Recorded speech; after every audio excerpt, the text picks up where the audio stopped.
Ria TV, True FM. Say Ria TV, True FM. On Ria TV, into True FM 96.1.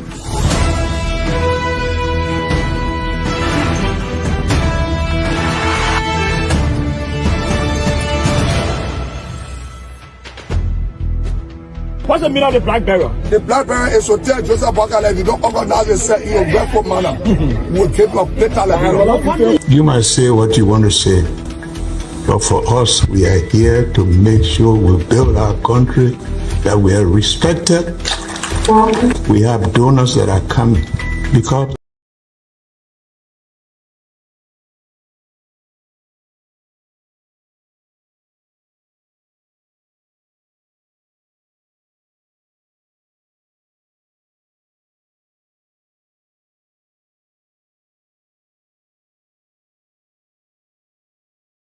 hope in limbo after being affected by President Joseph Barker with appointment.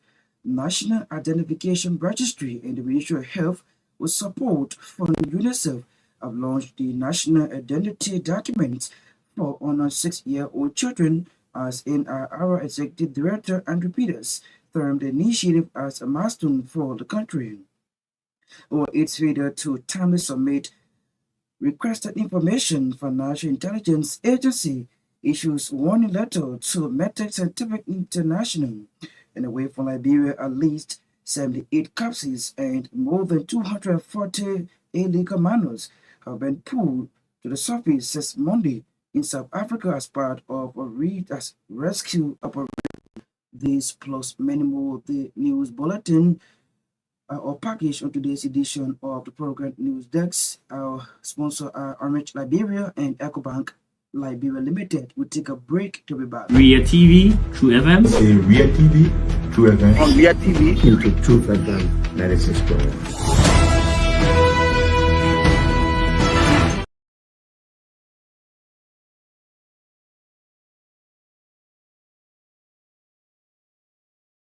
Bulletin, good evening. Stabbings and associate magistrates were affected by President Joseph Barker reappointment. President Barker's decision, according to our judicial correspondent, was consistent with Chapter 5, Section 5.7 Judiciary Law. The law states the president shall appoint stabbing and associate magistrate for the period of 4 years. It further states they shall be eligible for reappointment but can be removed for cause. As a result of the provision, the affected magistrate were known on Thursday, January 16, 2025, when Chief Justice Siane Yu distributed President Barker's letters of reappointment to the magistrate at the Temple of Justice. Our judicial correspondent further says some of the affected magistrates are Anthony James Dodo, Councillor John Grigas, while Councillor Ernest Bana, Councillor Joma Jara, and Anthony Baku were reappointed by the Liberian leader. The Liberian leader action was not only restricted to Montserrat County, but affected the other counties as provided by law. The executive director of the National Identification Registry, Andrew Peters, has described the launch of the National Identity Document for under 6-year-old children as a milestone for Liberia. The National Identification Registry, the Ministry of Health, with support for UNICEF on Thursday, launched the National Identity Document for under 6-year-old children under the theme Enhancing Visibility Through National Identity Documents. Speaking during the ceremony, National Identification Registry Executive Director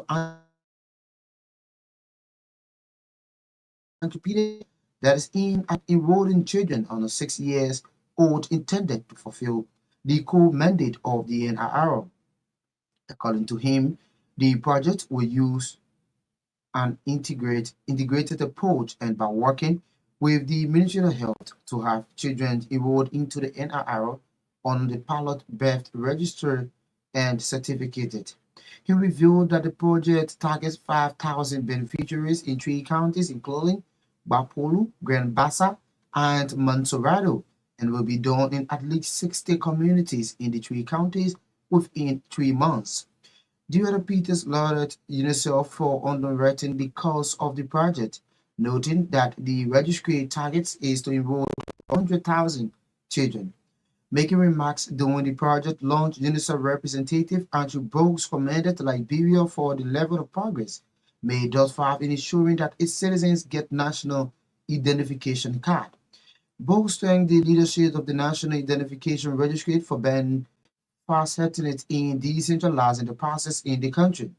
For her part, Deputy Gender Minister for Children Protection, Government Tupa said the launch of the project will enable the country to accurately track and monitor population growth. The Financial Intelligence Agency of Liberia has issued a warning letter to Myean Santeville Ltd for the company's failure to timely submit requested information.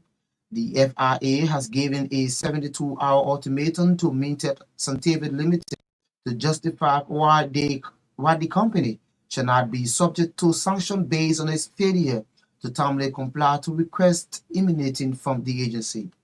A release from says on January 18, 2024, the FIA requested Myean Santeville Limited to provide critical information and documentations regarding the company's operation in Liberia spanning January 1, 2024 to December 31, 2024. Myean Santeville refused to honor the January 7, 2025 deadline as contained in the FIA document issued December 18, 2024. According to the release, this act is counted as a defense and for disregard to the statutory powers and authority of the Financial Intelligence Agency, consistent with the FIA Act of 2021. Furthermore, the FIA views Myean action as a total violation of Section 67.3 of the FIA Act of 2021, which empowered the agency, among other things, to request and receive information to carry out its function without delay. The Environmental Protection Agency has reportedly developed a number of regulatory instruments aimed at protecting the environment in Liberia. EPA's Executive Director Dr. Emmanuel Yakpawolo disclosed that on December 13, 2025, the Policy Council of EPA approved several current environmental regulations in order to protect the environment. Dr. Yakpawolo made the disclosure at the opening of a two-day roundtable discussion organized by the Green Advocates International in partnership with the War Resources International with funding from the United States Department of State in Monrovia on Thursday. He said the regulation covered air quality, wetland, solid waste, radiation, landfill, and water quality. In remarks, the project head at the Green Advocates International, Peter Kokwe, disclosed that the training of grassroots environmental defenders will be taken across the 15 counties. According to him, 75 grassroots environmental defenders will be trained throughout the country, and each organization will be given a small grant by the United States Department. The roundtable discussion brought together prominent lecturers, including Councillor Taiwan Gunklo, Councillor Alfonso Zu, among others. The suspension of Madam Deviato Brown Lassanon, chairperson of the National Elections Commission (NEC), has drawn sharp criticism from the Rule of Law Legislative Caucus headed by Representative Musa Hassan Belete of District Number 7 in Nimba County. Representative Belete described the NEC board suspension as unconstitutional, emphasizing that the NEC independence is protected under the Constitution is vital to safeguarding democracy. The District Number 7 lawmaker in Nimba County says the Supreme Court of Liberia has ruled unequivocally stated that the suspension of turning officers is tantamount to their removal. He noted that such removals are constitutionally permissible only through the impeachment process, which involves the national legislature. Belete says by bypassing the process, the president has overstepped the boundaries of his authority, contravening the separations of powers undermining the protection of the Constitution. The head of the Rule of Law Legislative Caucus, on behalf of the caucus, urged the president to withdraw his decision and allow constitutional process to prevail, stating that the erosion of institutional independence risks plunging the country into unheard territory and threatens the very essence of our democracy. The Workers' Union of the Liberia Broadcasting System has threatened to declare a vote of no confidence in ELBC Director General Eugene Facon over autocratic leadership. The union says there has been a series of internal wrangling and power struggles at the state radio since the appointment of Eugene Facon as Director General in 2024. Speaking at a news conference on Thursday in Pinzo, the president of the Workers' Union, Joseph Sion, among other things, accused Facon of increasing his own weekly allowance from $750 to $1,500 United States dollars. The Liberia Broadcasting System Workers' Union has therefore given 72 hours ultimatum to Director Eugene Facon to address their concerns, adding that failure to do so will leave them with no alternative but to declare a vote of no confidence in his leadership. 18-year-old Torgbean Brown has been arrested and charged in connection to the death of 57-year-old Kawin Gbidi, a Liberian national who was found dead in the backseat of a vehicle in Johnson County, United States of America, early Sunday morning. On January 15, 2025, a Liberian identified as Emmanuel Conway Gbidi was shot and killed in the backseat of a car in Johnson County. The late Gbidi previously served as an aide to the late Mabutu Dipa, former public work minister. According to ABC News, approximately at 1:06 a.m., the Johnson County Sheriff Officer and the NC State Highway Patrol received two separate reports regarding the suspicious individuals and a vehicle and the 2500 block of Holy Cross Road. Upon arrival, a trooper discovered Gbidi bodies in the backseat of the vehicle with an apparent gunshot wound. According to Johnson County Sheriff Officer Torgbean Brown was arrested and charged with the murder of 57-year-old Kwame Gbidi. And I went away from Liberia, at least 78 cops, along with more than 250 illegal miners, have been pulled to the surface since Monday in South Africa as part of a rescue operation. They have been underground since at least November. That was when the authorities stepped up efforts to bring an end to illicit mining activities by surrounding the entrance to the shift and refusing to let food and water go down. The vast majority of those who came up alive were found in neighboring countries such as Mozambique, Zimbabwe. A trade union and rights activists have accused the authorities of overseeing the massacre, but the police have defended their actions, saying that they were dealing with criminality and it was the kidnapping in charge of the illicit mining who were controlling the flow of supplies and trying to prevent people from resurfacing. Well, Johnson, that's it for the news bulletin. Is back to you for the continuation of the program News Desk.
also Edwin Battaforyen for bringing us the news bulletin. If you are just joining us in our top developments, or its failure to timely submit request information, as the Financial Intelligence Agency issues warning letter to Meta Scientific. Let's break it down first development here on the program News Desk. The executive director of the National Identification Registry, Andrew Peters, described the launch of the National Identity Documents for under 6-year-old children as a milestone for Nigeria. The National Identification Registry and the Ministry of Health, with support from UNICEF, on Thursday launched the National Identity Documents for under 6-year-old children under the theme Enhancing Visibility Through National Identity Documents. Speaking during the ceremony, National Identification Registry Executive Director Andrew Peters disclosed that the initiative is a pilot project that is aimed at enrolling children under 6 years old intended to fulfill the core mandate of the NIRO. This is what of a woman with some communication on the team visibility to national. The problem when you and integrate the push, you bought the issue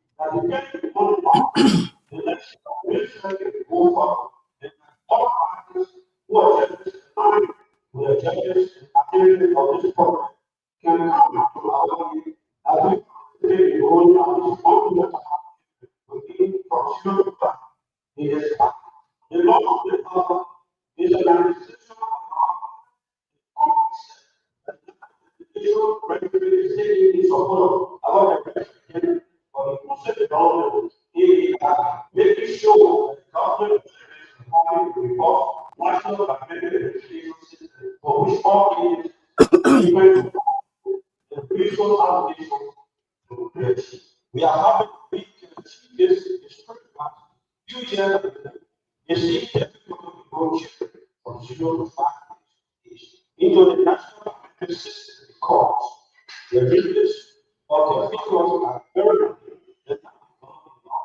to be captured by our system. This is included some portions of population the president is 15% of the people population on COVID. If this is not going to 2022, we could not be enrolled in the ethics that we need. In June 2023, we will go working ourselves, we're able to qualify our system, some we immediately we should need enroll our mission is to capture people information, right? So that this is a generation will have access to the making issues of people not knowing their the thing of the past, the legacy wish to live now. Our enrollment launches of provide from 0 to 5 to get the growth in interest and be the media.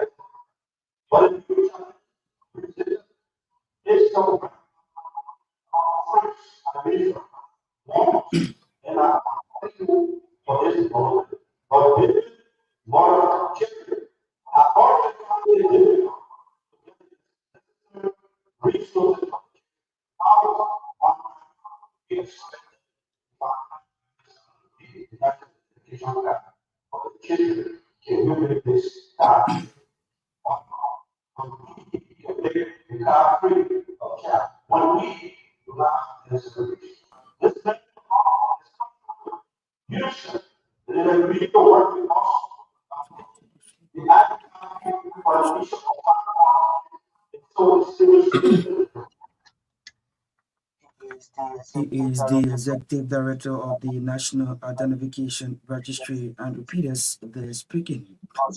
Also making remarks during the project launch, UNICEF representative Andrew Brooks commended Liberia for the level of progress made thus far. enjoy.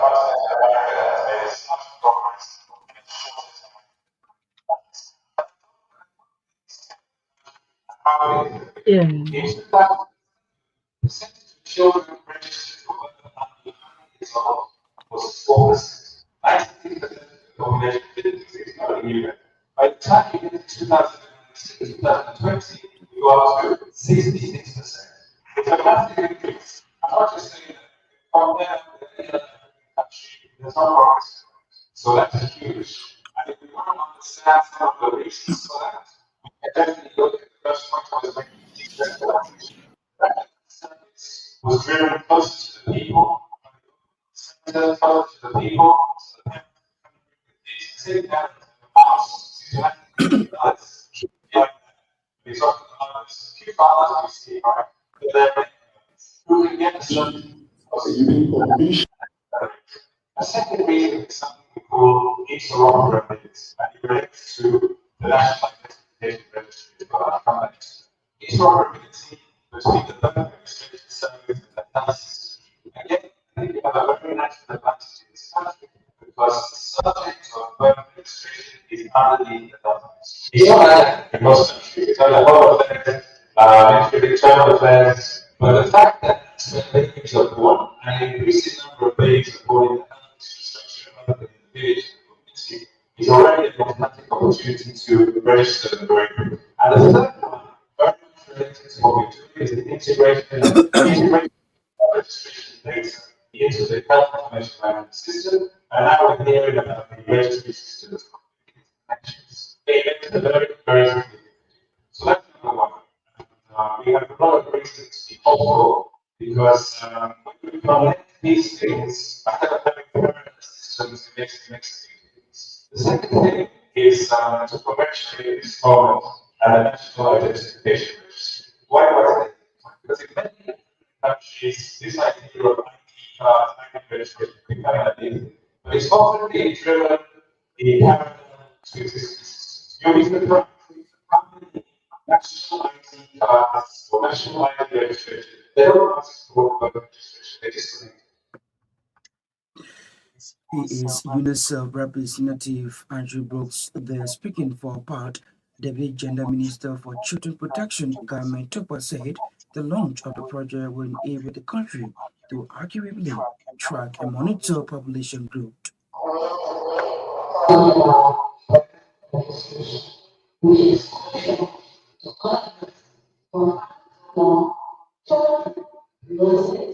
Years old over the years, one maybe like president I will so the second was that say thank you, we're very good.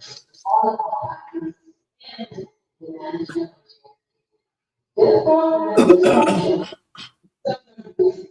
discussion will help us to accurately track and monitor actual race and population growth. Secondly, it will provide a secure and reliable means of identifying individuals, which is essential for accessing services such as healthcare and education. We take a next step towards ensuring that everyone in Nigeria has a recognized identity and a chance to reach their full potential. Representation is a fundamental right, and it is our collective responsibility to ensure.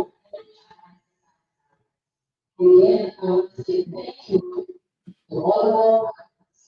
In fact, differences, I like to give you for the management, yes, I can be a few after, I will make your own. To incorporate the life of the community, your dedication to provide is truly inspiring. Together, we can make a difference. Together, we can make a difference. She is Deputy Gender Minister for Children Protection, Madam Gbarntolmah, speaking earlier on. You heard the voice of UNICEF Representative Andrew Brooks and also the National Identification Registry Executive Director Andrew Peters spoke during the launch of the National Identity Documents for under 6-year-old children in the country. The Environmental Protection Agency has reportedly developed a number of regulatory instruments aimed at protecting the environment in Liberia. EPA Executive Director Dr. Emmanuel Yapawolo disclosed that on December 13, 2024, the Policy Council of EPA approved several count environmental regulations in order to protect the environment. Of Liberia, responsible to safeguard the environment of Liberia, has developed a number of regulatory instruments that require sustained public education and public awareness. On December 13, 2024, the Policy Council of the EPA approved the following environmental regulations. 1. Air quality regulation. 2.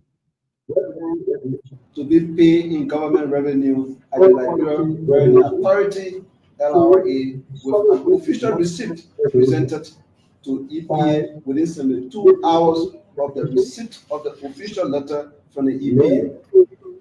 East International is also requested to renew its expired permit and follow all environmental protection laws of Liberia. Venshu Company International. Meanwhile, the EPA has investigated the activities of Venshu International, an affiliate of East International, which operates a rock quarry in Bentown, Myean County. The report from the investigation showed that Venshu has unsustainably backfilled portion of the marshal wetland without reference to the EPML. The findings revealed the following. 1. Venshu International backfilled and constructed a 2-kilometer road within the marshal wetland. Number 2, Venshu International extended a rock quarry into the wetland. Number 3, Venshu International backfilled and constructed a road at a rock seal point within the wetland.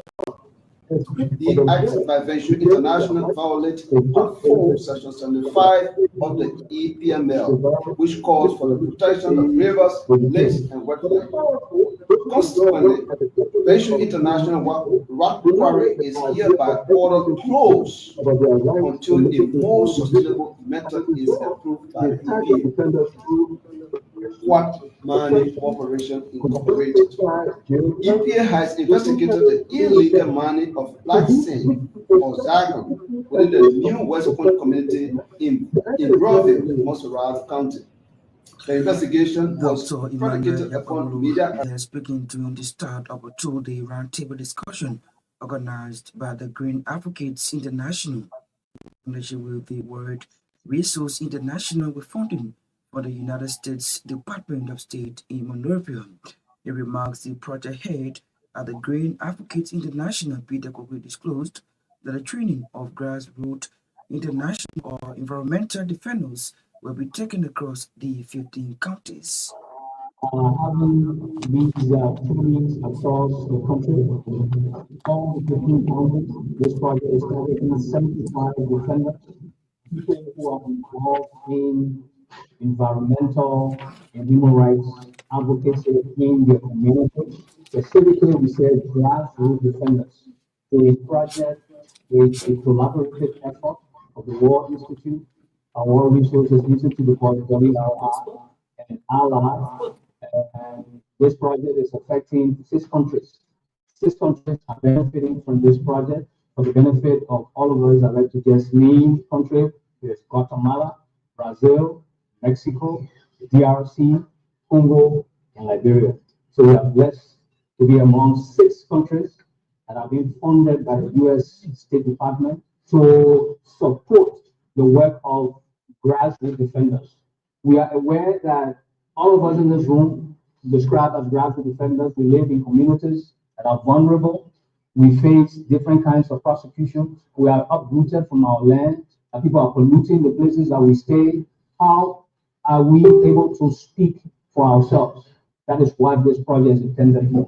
This project is intended to provide capacity, providing training, but also give small grants to these grassroots defenders, small organizations in the communities advocating for their rights, to be able to do that advocacy. For instance, you want to push the government to do some policy on how people can do concession.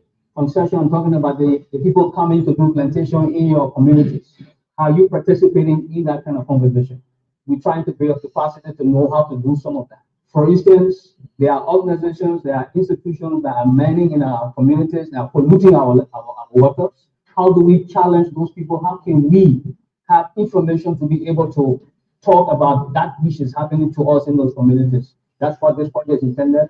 So we are happy for the U.S. State Department to be providing this small grant. We are targeting smaller organizations in the communities that are doing advocacy, that are trying to fight for themselves. How can we provide this training and provide capacity for you so that when it happening, you're not waiting for one green advocate to come from Monrovia to talk about this thing is wrong, and you can raise it. So it is about empowering you, it's about providing information to you, it's about telling you where to find information, to even say what this concession is doing in your community. Peter Kukwe is the project head of Green Advocates International. They're speaking on the voice of the Environmental Protection Agency. Executive Director Dr. Emmanuel Jabodo. They spoke at the start of a two-day roundtable discussion organized by the Green Advocates International in partnership with the World Resource International. If you're just joining us, please be informed that you're in tune to News Desk, 45 minutes of news from the News and Current Affairs Department here at the Renaissance Communications Incorporated. In the headlines, our farm magistrates, stabbings, and associate magistrates hope in limbo after being affected by President Joseph Boakai with Department. National Identification Registry in the Ministry of Health, with support from UNICEF, have launched the National Identity Documents for 6-year-old children. As another executive director, Andy Peters, found the initiative as milestone for the country. Or it failed to timely submit request information. The National Intelligence Agency issues one letter to Metex Scientific Limited. And away from Liberia, at least 78 capsules and more than 248 legal manuals have been pulled to the surface since Monday in South Africa, a rescue operation. Let's bring you this development on the program. The Workers' Union of the Liberia Broadcasting System has threatened to declare a vote of no confidence in ERBC Director General Eugene Falcon or autocratic leadership. The union says there have been internal wrangling and power struggle since the appointment of Eugene Falcon as head of ERBC. Speaking at the conference in Painesville, the president of the Workers' Union, Joseph Sion, among other things, accused Eugene Falcon of increasing his weekly allowance from $750 to $1,000 United States dollars. Ladies and gentlemen of the press, fellow workers and fellow Liberians, enough is enough. We have rested for so long and we have been suppressed under the autocratic leadership of Eugene Falcon. And gone are the days that workers and FBS will sit and allow Mr. Falcon to abuse their rights, intimidate, harass, and verbally assault them, all in the name of having a close relationship with President Joseph Boakai and Information Minister Jeremy Pia. We think that must stop. We should regulate and honor a vertical atmosphere. We should have labor justice. We are not going to no longer sit there and Falcon abuse us. After the press conference, we are giving Falcon 72 hours to address all of our grievances. Failure on a part on Monday, the workers' union will be declaring a vote of no confidence in Falcon and ordering the workers not to listen to him on this compound. You will no longer have the power to talk to the workers here because the workers will stay firm to ensure that the right thing is done here, to ensure that President Boakai can come in and solve this problem once and for all. We have been abused, we have been dismissed legally, and we have been subjected to hardship and poverty when he said that we are being enslaved by power leadership. But what is happening here now is psychological torture, where people have been following the job every time. So, ladies and gentlemen of the press, we want to thank you for coming. Joseph Sion is the president of the Workers' Union. They are the Liberia Broadcasting System. They're speaking at a press conference accusing the Director General Eugene Falcon of Bar leadership taking us home on today's edition of the program News Desk. But as we take leave of you, a recap of our major developments. All 5 stabbinaries and a street hope in limbo after being affected by President Joseph Boakai with assignment. National Identification Registry and Mutual Help with Support for UNICEF have launched the National Identity Documents for under 6-year-old children as NNRO Executive Director and repeaters from the initiative as milestone for the country, or its failure to timely submit request information. Financial Intelligence Agency issues warning letter to Mental Scientific Limited. And away from Liberia, at least 78 capsules and more than 240 illegal manuals have been pulled out to a surface since Monday in South Africa as part of rescue operation. I'd love to say many thanks to our writers, contributors, correspondents for making today's edition of the program a success. Thanks to Edwin Battaforyen who are here with the reading of the news bulletin. Thanks to Daniel Soni who said I control and produce our sounds. Myean Torgbean was behind the camera, so I apologize.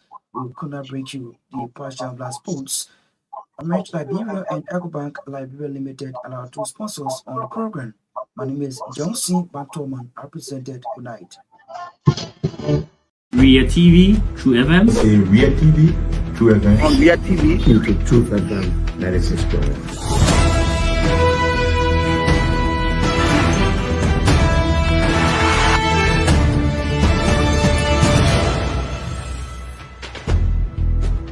What's the meaning of the black barrel? The black barrel is to tell Joseph Boakai if you don't organize yourself in a respectful manner, we will keep your plate Liberia. You might say what you want to say, but for us, we are here to make sure we build our country, that we are respected. We have donors that are coming because of the confidence.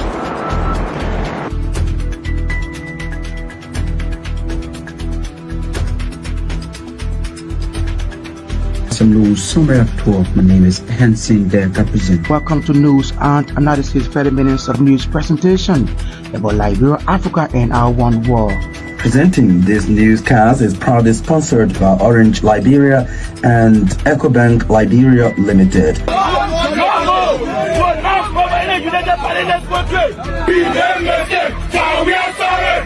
How is life after the presidency? But before the presidency, the same life, that's what you see. I live a different life. You know, when I was not president, this life, that's what I live, you know, with my family and I have a lot of interest in the health sector, the educational sector, and the agriculture sector. Roads, connecting roads in this country. Yeah, we are calling international community to come to intervene for us because, like I just stated previously, we don't know who to trust.